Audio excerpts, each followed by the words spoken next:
The Thief of Always, Chapter 12, What the Flood Gave Up, and What It Took.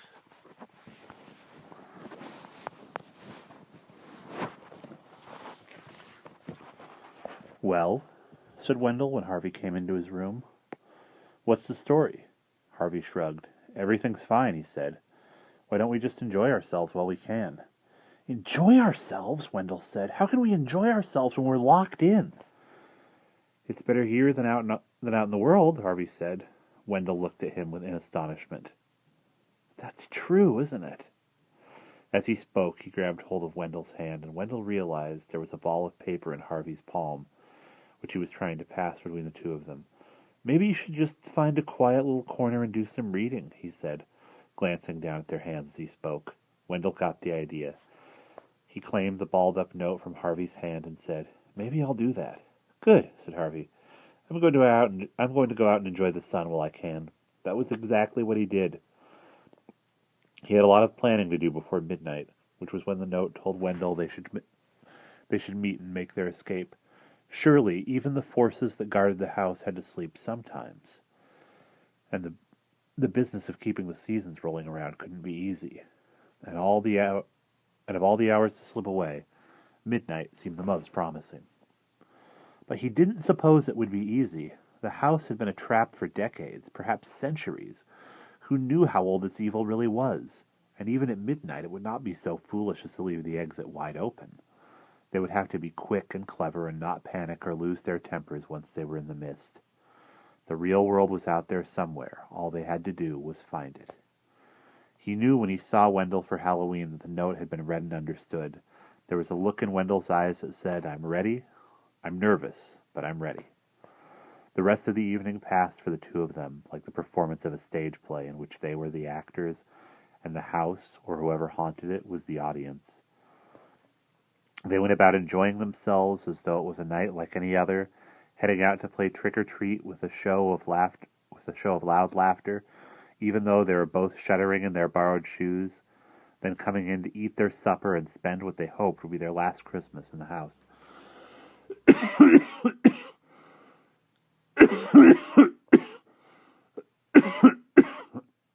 Oh, excuse me. They opened their presents, a mechanical dog for Wendell, a magician's kit for Harvey, and said their goodnights to Mrs. Griffin. Goodbye, of course, not good night. But Harvey didn't dare let her know, and they went to bed. The house grew quiet, and quieter still. The snow no longer sighed on the sill, nor the wind in the chimney. It was, Harvey thought, the deepest silence he'd ever heard, so deep that he could hear his heart beat in his ears, and every rustle of his body against the sheets sounded like a roll of drums. A little before midnight he got up and dressed, moving slowly and carefully so as to make as little noise as possible. Then he headed out into the passageway and, slipping like a thief from shadow to shadow, hurried down the stairs and out into the night. He left not by the front door, it was heavy and creaked loudly, but by the kitchen door, which brought him out at the side of the house. Though the wind had dropped, the air was still bitter, and the surface of the snow had frozen. It crackled as he walked, however lightly he trod. But he was beginning to hope that the eyes and ears of the house were indeed closed at this hour. If not, why hadn't he been challenged? And he might make it to the perimeter without attracting attention. Just as he was about to turn the corner, however, that sweet hope was soured as somebody in the murk behind him called his name. He froze in his tracks, hoping the darkness would conceal him, but the voice came again, and again called his name. It was not a voice he recognized, not Wendell, certainly not Mrs. Griffin, not Jive, not Rictus, not Mar. This was a frail voice, the voice of somebody who barely knew how to shape the syllables of his name.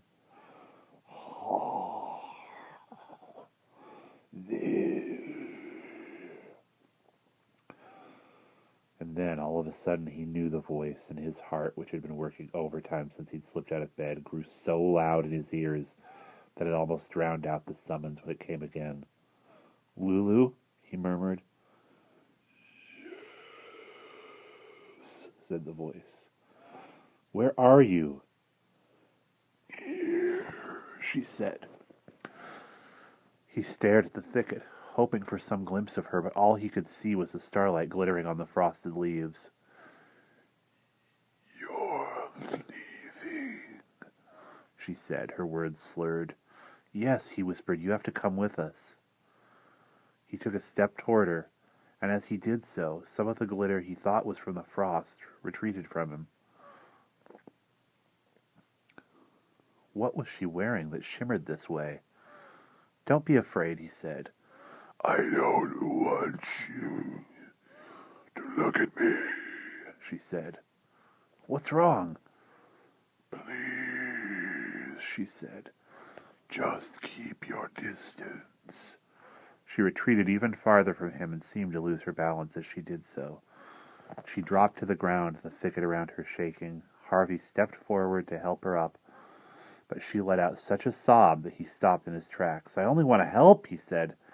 You can't help me, she replied, every word pained. It's too late. You just have to go while you still can.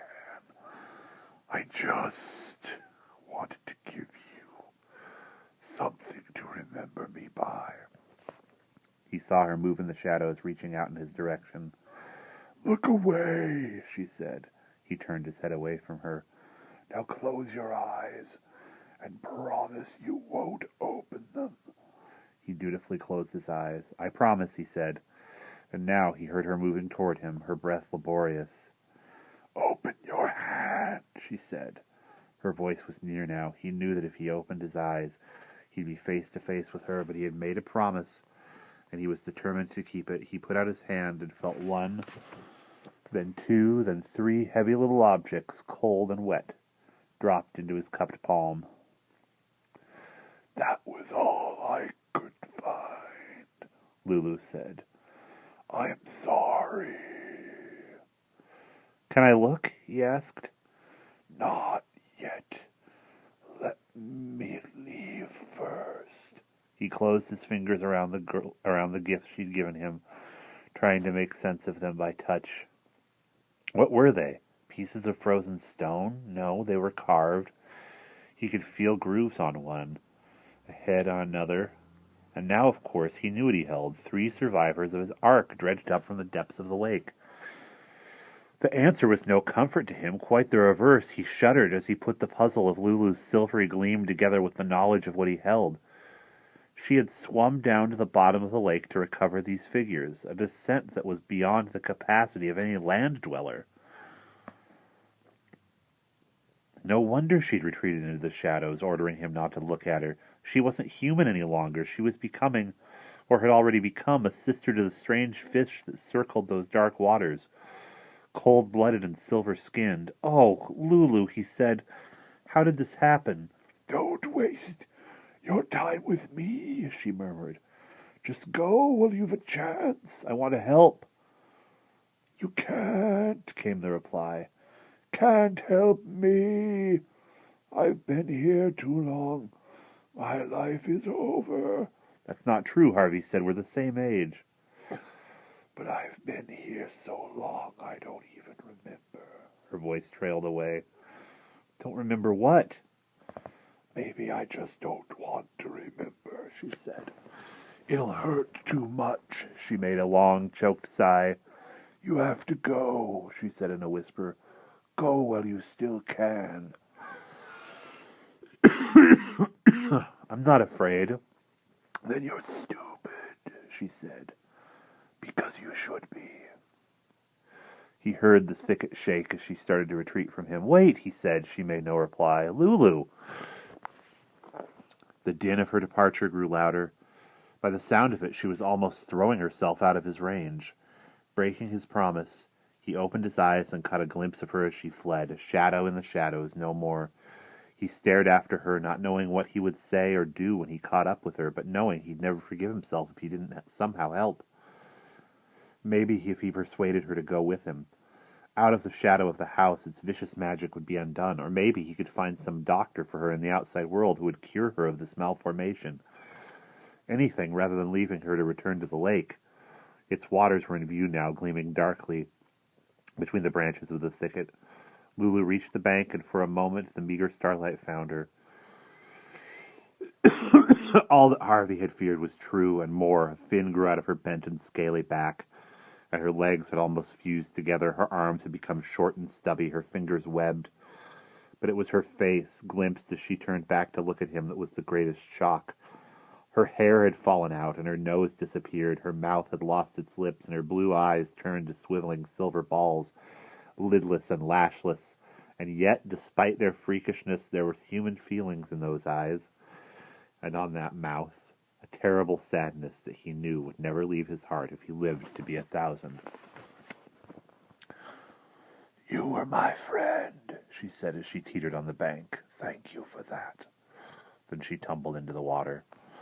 He went to the edge of the lake at a dash, but by the time he reached the place where she had dived, ripples were disappearing and bubbles breaking. He watched the icy waters for a minute or more, hoping that she would see him and surface. But she'd gone where he couldn't follow, and that, it seemed, was the end of it. Clutching her gifts to him like talismans, he trudged away from the lake and down the lawn to keep his rendezvous with Wendell. And that is the end of Chapter 12. I apologize for my coughing.